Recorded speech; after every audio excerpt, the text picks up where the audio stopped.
Well, good morning, guys. Once again, it is I, the chairman, bringing you another review of physical media. And we're in the heart of post-Black Friday holiday buying, spending spree that we're all in the middle of. And even though the Black Friday deals are over with, there's still deals that do come up, and Amazon seems to have most of them. And actually, they have a deal where you spend $20 and then you get $5 off. So they do have some physical media on it, on that sale. Most of it isn't very good. I mean, they have the odd things sprinkled in and there. Some of the 4Ks that they had on sale before, like Snatch and Last Action Hero, are back up to their higher prices. But the idea is that if you add enough stuff together, then you can get that discount. So my goal was to try to find something that got me just over $20, so I could get the maximum savings. And so there's Kill Bill Volume 1 and 2 as a 2-film set, which is like $13, almost $14. And then there's The French Connection, which is $7. So added together is $21, just a little over $21. Minus $5 gets me $16. And then Amazon they give you $2 if you do the no rush shipping, which I've been doing for pretty much everything, because I don't need it in a rush at all. So it's been mainly $1. Every once in a while, like during now, they go up to $2, but it was $2 for both, which is pretty interesting. Because sometimes, like if you put stuff together, then you only get the $1 for the whole order, not for each individual item. But they were giving $2 for each individual item, so that was pretty cool. So essentially, I then saved another $4 off of that. So just another example of like how you can get some deals if you look around and you search. So just want to let you guys know what I've been watching. And so this was something that I got in, and just recently, as part of one of these orders. It's like I've been buying so much stuff I can't remember exactly which order, but this is the Shout Factory Steelbook of the I guess it's a camp classic, Battle Beyond the Stars. Roger Corman produced, John Sayles written, worked on by a young James Cameron. He was part of the art direction team, and this stars Richard Thomas, Sybil Danning. It has mentioned Sybil Danning, George Peppard, and so let's see who else. Robert Vaughn. You got John Saxon playing the evil villain Sador in not really great makeup. Darlene Flugel from To Live and Die in fame, from To Live and Die in L.A. fame. Jeez, I can't talk. It's early in the morning. And a whole bunch of others. And also music composed by James Horner. And you listen to this score, you can hear like Star Trek 2 in this, like the whole time. This is another film that similar to I'd say Humans from the Deep, also produced by Roger Corman, that falls in the category of being a lot better than it had any right to be. Like you look at it, it's like a Star Wars ripoff, obviously, based on when it came out. Low budget, kind of cheesy, but in a way though, really well done for the time and the budget they had. And they actually had some really interesting ideas with the different aliens, like just different than a guy in a mask or makeup. They had some things that were different than what they were doing before. Probably would have been executed better or elaborated on more fully if they did have a larger budget and a longer runtime, and if this did become a series, as it probably would have nowadays. But it was only this one film, and but still, it was a pretty good job if you just kind of like watch it from the perspective of, okay, it's 1980, they ain't got a lot of money, they're just trying to do the best they can. It was nowhere near as cheesy or campy as you would think just by looking at it. I mean, probably the most over the top was the St. X-Men of the Valkyrie character played by Sybil Danning. Obviously, she's in there for the TNA the costumes are, it's pretty obvious what they're doing. You know, she in her ship laying back like so. You can see her boobs going up and down when she's breathing. Of course, she makes sure to breathe heavily all the time. So, you know, you get that bosom going up and down. It's pretty obvious what they're doing, but still, you know, she presents an interesting character. In fact, they put her quote on the inside of the steelbook. Our creed is to live fast, fight well, and have a beautiful ending. So, you know, that's what happened to her. So yeah, I would say, considering that, you know, Robert Meyer Burnett always is talking about this film, it looks okay. I mean, I think it, if I recall, let me see, was this the 2K? Yes, 2K from the Inner Positive. So it's not pristine looking, but I'm not expecting it to look pristine looking. It's going to look as well as it's ever going to look. It's not 4K material, but it's fine. It is a very decent, acceptable home video version of a lower budget film from 1980. So it is just what I would expect to see. And so in terms of other things I got in, I'm probably not showing you everything that I got because, you know, I had these things scattered all over, but this is what I had. So I also got the Steelbook. Finally, I've never watched this, never owned it. Texas Chainsaw Massacre, the original, directed by Tobe Hooper.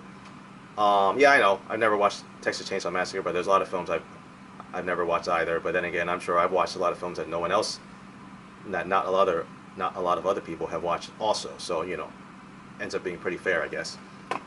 This is a 2014. I believe this is from 2014.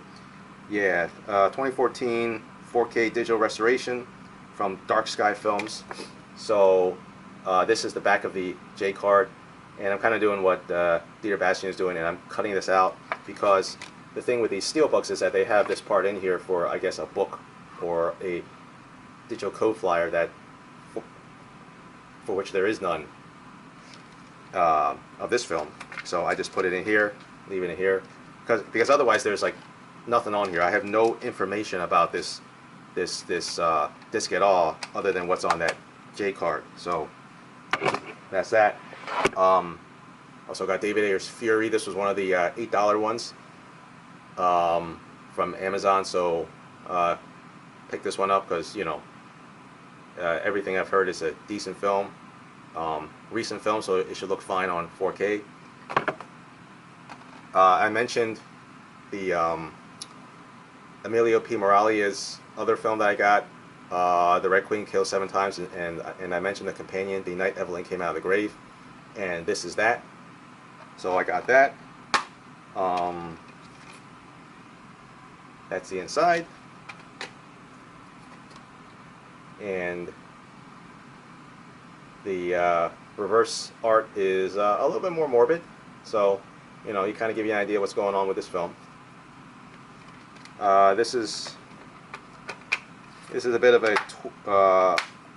a mixture of Giallo and also a twisty whodunit, kind of a horror thriller hybrid. Troubled aristocrat Alan Cunningham, haunted by the death of his first wife Evelyn, tries to move on by marrying the seductive Gladys. Marital bliss is short-lived, however, as various relatives meet untimely and gruesome deaths, prompting speculation that a vengeful Evelyn has risen from the grave. Obviously, she has, so, you know. Also, got A Quiet Place 2. This was also $8. So this is another example of like how, for a new film this year, if you wait until now, you can get this for like cheap. But then again, I noticed that for other films, such as from other companies, such as say Blue Underground or Synapse, you know, they're not going down in price. And there have been films that I have purchased for cheaper than they are now. Like, for example, Two Evil Eyes, I got it for $25. Now it's in the 30s. So for those studios, you really just have to kind of get them when you can get them. Whereas for the studio films, the output from the studios, you can probably wait until this period of the year and probably make out. Now, there's still stuff that hasn't gone down in price a lot,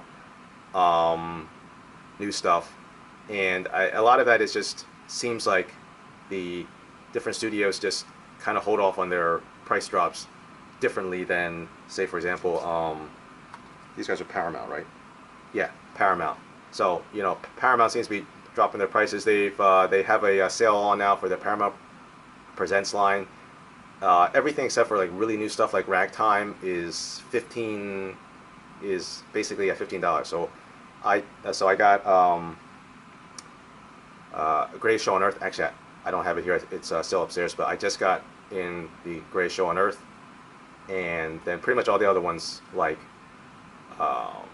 Trading Places and Ghost and Airplane and the other stuff that has come out. Not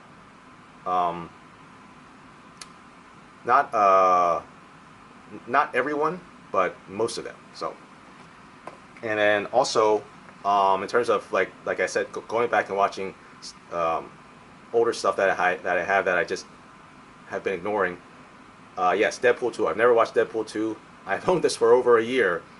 The Super Duper cut. This is, as you can tell, a substantial set, and it's it's both the extended cut on 4K,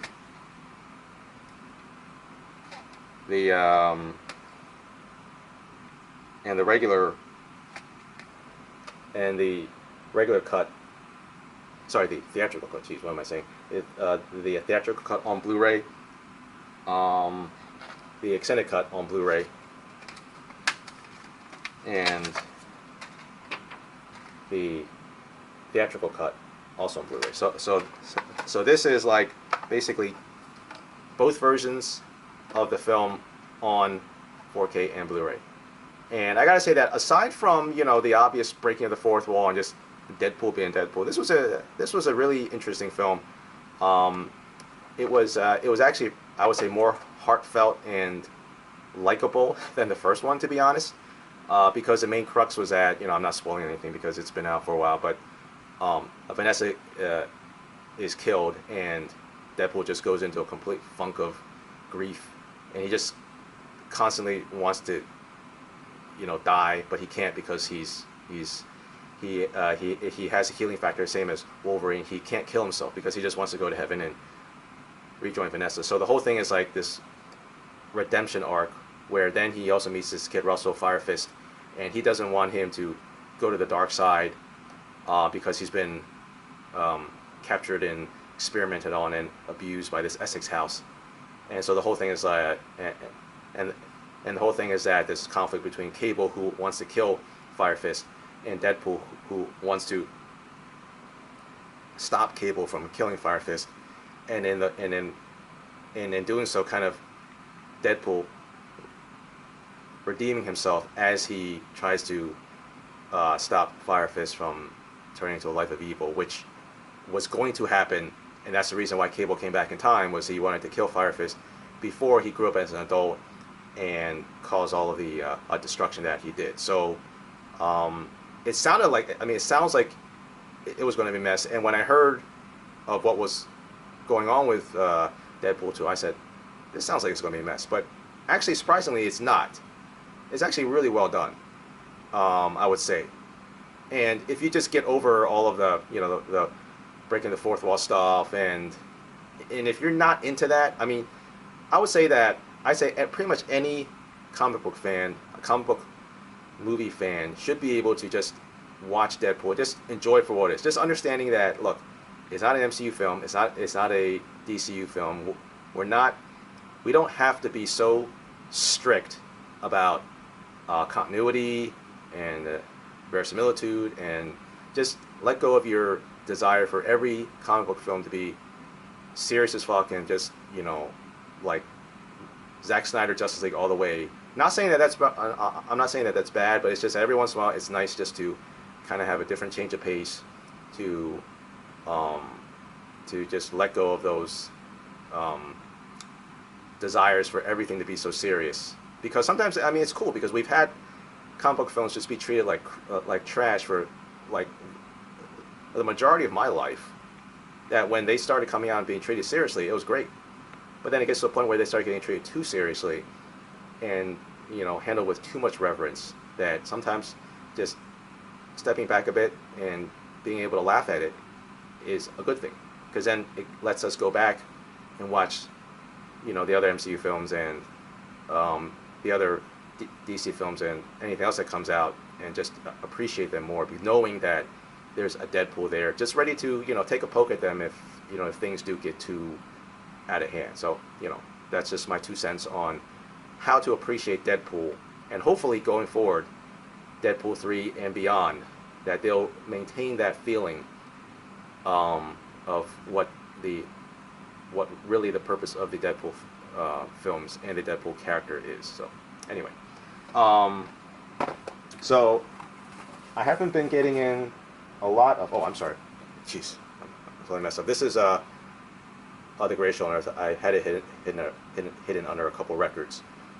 Just got this in yesterday, and this is the Cecil B. DeMille directed Best Picture winning film from 1952, preceding the Ten Commandments. Now, this is another film that it probably only won Best Picture because Cecil B. DeMille directed it. Because, I mean, even though I'm sure it's a fine film, it's just not one of the better ones out there. I mean, it probably tops the list of least deserving Best Picture winners, because it says here, and I don't remember if correctly, it says only won 2 Academy Awards. It's a Best Picture winner, but only won 2 Academy Awards, which is not good, because if you're a Best Picture, you should win at least several more. I mean, not every category, obviously, but a directing, a writing, one of the actors, one of the major creative categories should garner you win, but only one other one.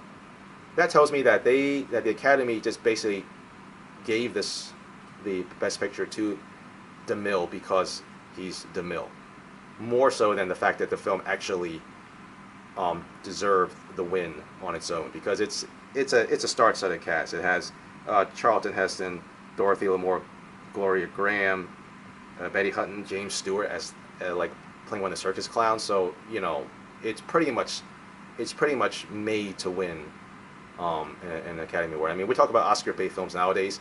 This was Oscar bait before the term Oscar bait even existed. So but anyway, so I did get in some vinyl.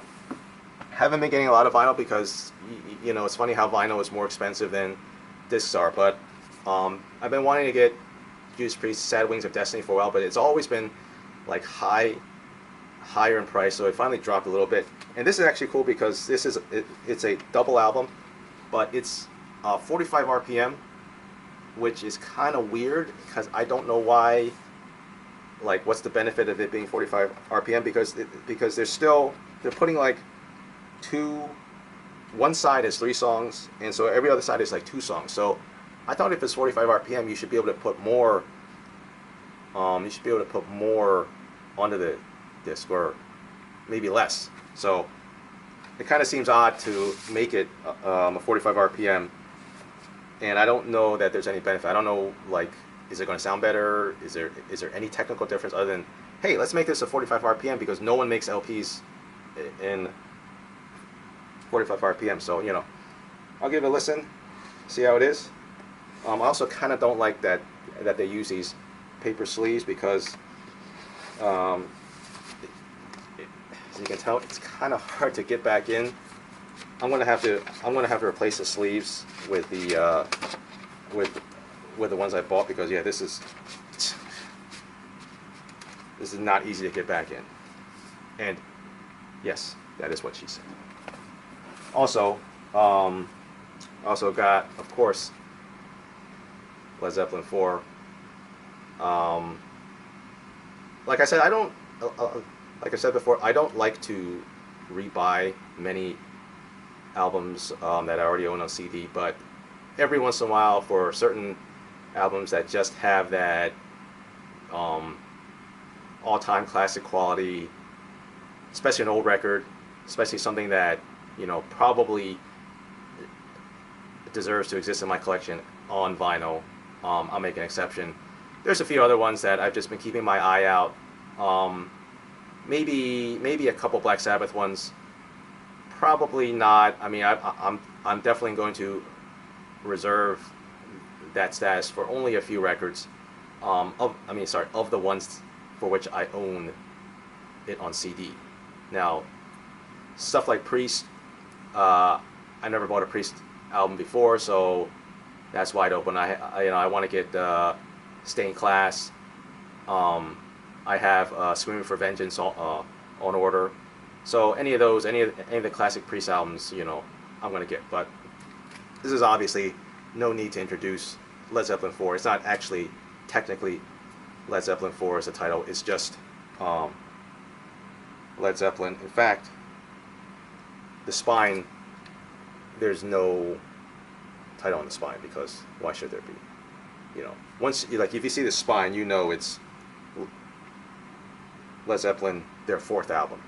It actually has no name, but we just call it Led Zeppelin 4 because it's like the Black Album. It's not actually called the Black Album. It has no title, but we have to call it something, so we call it the Black Album. Just like we call this Led Zeppelin 4, because what else are we going to call it? Some people call it Zoso, but that's not the title either. It's just we need a name. So it's either Zoso or Led Zeppelin 4. So, you know, I'm definitely going to give this a listen. Not that I don't know this album back and forth already, but, you know, you got to listen to it. So anyway, this is clearly not the last of anywhere close to the last of things that are going to come in. I got plenty of things coming in. I'm going to try to, you know, obviously not get anything after the end of the year, because like the PayPal 5% stops. I just got too much stuff coming in that it's probably going to take me to the middle of next year to finish watching all the stuff that I have bought. My plan is that I'm really only going to get things that, like new films coming out on physical media, and then like I mentioned, stuff like from, you know, Synapse, Blue Underground. You just have to watch out for those things. You just have to keep an eye out for when the prices drop, because they're not necessarily guaranteed to drop during the holiday season. So anyway, I've already rambled on for long enough. Until next time, keep enjoying your physical media, and I will speak to you later. Bye.